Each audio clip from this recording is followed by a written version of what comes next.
The life is actually for the service. That is why in the Catholic Church, if somebody is buried, my dear friends, the preacher or priest or deacon who is burying the person says always, the servant of God is going away from us.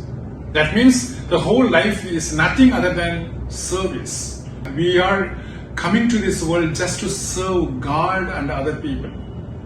And Paul has understood it properly.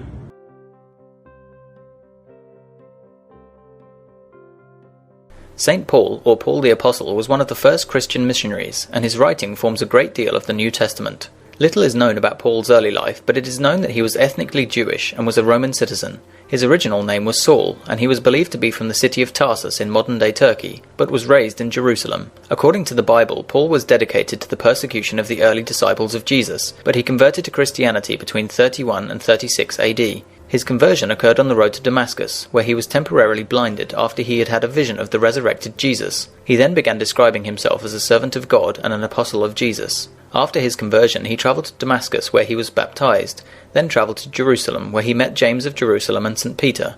Paul was beheaded in Rome in around 65 AD, during the reign of Nero, and his remains are said to be held in the tomb of the Basilica of St. Paul in Rome. Paul is undoubtedly one of the most important figures in the history of the Western world.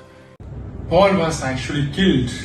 He was martyred in Rome, where I also visited a couple of weeks ago. But all the same, my dear friends, he was very sure that he has done his job. So let us also take some example from this holy man. He has served God, he has served mankind, and at the end, he was so happy to leave this world because he has accomplished the task which was given to him.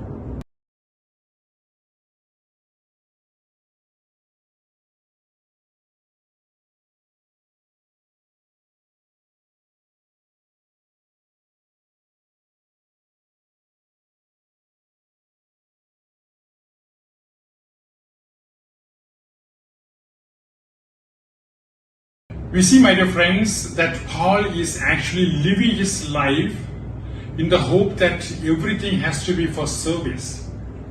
So let us also try to learn from this holy man that life is there only to serve others and to serve God. We may die in the next time or next year or maybe in 20, 50 years, whatever it may be, let us take every day as a time for service. God bless you in all your undertakings, and bye-bye.